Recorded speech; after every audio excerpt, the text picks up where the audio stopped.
Welcome to Reality is Undefeated. I'm at Gatewood. Thank you for tuning in. My bad, y'all. I've been on that road, man. Tired as hell. I had to take a nap even before recording this, right?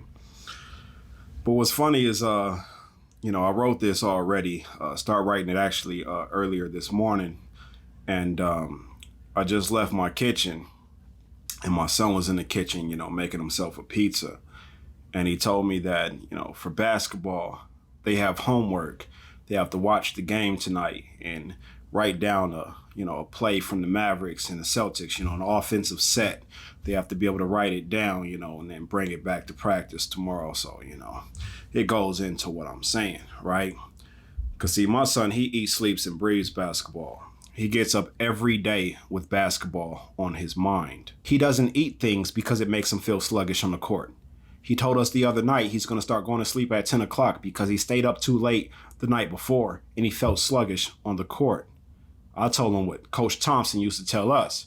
If you can't run, you can't play. So he conditions himself to be able to play long periods of time without needing a rest so he can stay on the court as long as possible. Sometimes he has practice from 8 to 10 in the morning. He'll go to practice, come home, then get something to eat. Then he's at open gym from 12:30 to 4:30. Other days he has practice in the afternoon, so he goes to open gym at 12:30. Then myself or my wife will go and pick him up at 2:30, bring him to practice at 3, and he gets out at 5. A couple nights a week, the school over the wall from us has open gym. So he's there from 6 o'clock to 8 o'clock at night twice a week. Every day he comes home worn out from playing basketball. He'll shower, get something to eat, watch a little bit of TV, maybe play a little bit of his video game. On days like today, when there's an actual basketball game on television, we'll sit and watch that game together, break down that film together, and then he goes to sleep. Basketball is his life right now. There was a time where basketball was my life, so I completely understand how he feels. I am not taking a basketball out of my son's hands. Basketball keeps him focused, keeps him driven, keeps him in shape, and keeps him on a schedule. It keeps him out of trouble, keeps him from misbehaving in the classroom. It keeps him on top of his studies. He just got a new coach who raised the required GPA to play for him from 2.5 to 3.0. Now my son is going to take the classroom even more serious. He has goals that he's trying to reach within the game that's going to benefit him in so many other aspects of life. He understands that he has to be disciplined to reach those goals, and he does not play about it. That's what basketball does for him. At some point, basketball will naturally take a back seat to more important things in life. And when he decides to stop playing, that'll be his decision and his decision alone. But when he does prioritize other things, he'll already have the principles and structure in place to be successful at whatever he decides to pursue. There is no book that could do the same. There are several books like the 48 Laws of Power that can give you the principles in theory and give you an example of how it was practiced in real life, but it won't put you through the experience of it. This is the reason why education doesn't necessarily translate into success. Remember when I told y'all how he got suspended for jumping a kid in middle school and how he would try to leave the house every day wearing black to go run with the boys in the neighborhood? Every day he leaves my house now, he has on some sweats or some shorts with a bag that carries a ball, some gym shoes, and a couple bottles of water. He's not thinking of breaking in someone's home. He's thinking of getting out on a break. He's not out there to defend the turf. He's out there to defend the basket. He's not trying to shoot someone. He's trying to shoot the lights out the gym. He's not plotting on how to steal your car. He's plotting on how to steal the ball. The game teaches him how to think quick, how to improvise. It teaches him the consequences of his decisions. You reach, I teach. Hand down, man down. Get that weak shit out of here. Give me that. And that teaches him how to make better decisions in the given circumstances next time. It challenges him mentally. When he's playing that game, he has to think about how he's going to get in that paint, how he's going to create the space to get up his shot, how he's going to keep this opponent from out of the paint, how he can prevent his opponent from getting to his spots. And he has to actually apply the methods that he came up with in his head. Oh, that didn't work. Back to the drawing board. Still didn't work. Try again. Oh, okay. He don't like to go left. Oh, he don't like it when you all up under him. See, he like you to play off of him. Okay, I'm on offense now. Let me bust his behind. Okay, there go the screen. Oh, he gonna go under it? He don't like to fight through them screens. He has to understand how he can use his teammates, how he can utilize their strengths and avoid their weaknesses to achieve the goal of winning the game. He has to learn how to be a teammate, learn how to defer to others. He has to learn the different ways he can be instrumental in winning. It may not be 10 points this game, but 10 screens set. It may not be 5 assists, but 5 hustle plays.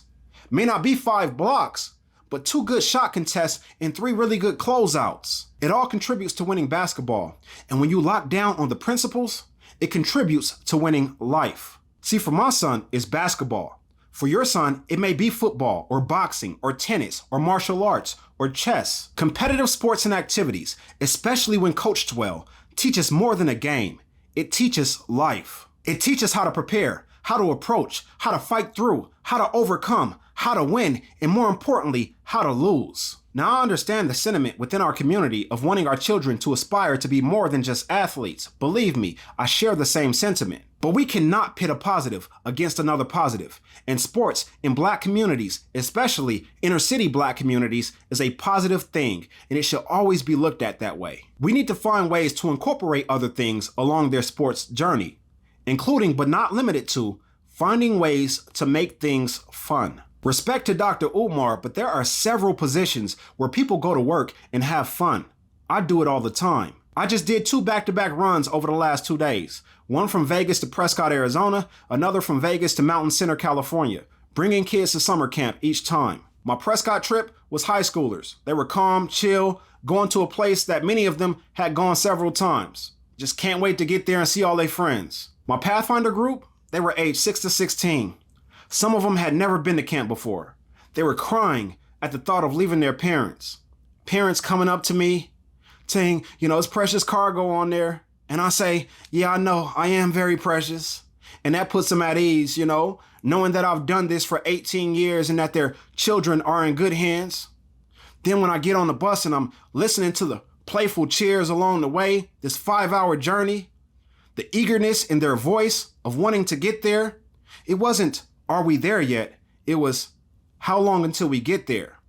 Why is that red light so long? And when we pulled up and it was announced that we arrived, the eruption inside that coach could rival the eruption in the Staples Center when Kobe hit a game winner. They were met by camp counselors who ambushed the bus with water guns.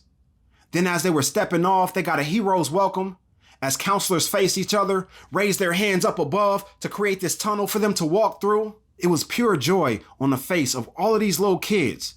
Many of them, as I stated earlier, were crying when they were leaving their parents. And it gave me joy to be able to transport them to that destination. Even when I'm doing electrical work, I enjoy it. When I get an assignment that's challenging or something that's going to take me 2 or 3 days to complete, and I'm sitting up thinking about the best way to go about doing it, and I apply that, and when I'm done, it's all party, man, I walk away like, yeah, that's me. What's next? But let me tell you about both of those positions. They require DOT drug test. Had it not been for my desire to play basketball, I wouldn't have gotten my CDL the day before I turned 22 years old, because I would have been smoking trees like everyone else. I told y'all how my uncle got kicked out of college and lost his football career over smoking weed, and how that's the reason I never smoked. The same way I had to keep my grades up to be eligible as a player is the same way I had to keep my grades up to be eligible as an apprentice. The same way I had to show up on time for practice or face consequences, it's the same way I have to show up on time for work or face consequences, like getting the entire crew breakfast. That's 13 other members. The same way I had to be aware of other defenders' positions on the court while I drove to the basket is the same way I have to be aware of the vehicles on the road while I drive to a destination. Let that sport pour into your child, and you fill in the gaps elsewhere. That's parenting. We have to stop looking at where we can place the blame and start being solution focused. If our children aren't picking up books, if they're not reading at a certain level, we have to focus on how we can encourage that rather than punishing them elsewhere. But I promise you, you're going to do more harm than good by taking the sport they love to play away from them. I have a lot more to say as it pertains to sports in our communities, mainly basketball, and I'll give you guys the reason why in a future video, but I'll need at least 2 more videos to say everything I want to say. I want to talk about the other side of the coin, meaning the systems that are in place along the journey that allow these kids to fail in other aspects. And I also want to talk about why I believe the sports leagues, mainly the NBA, should require degrees in order to be drafted. Stay tuned. Subscribe to the channel, man.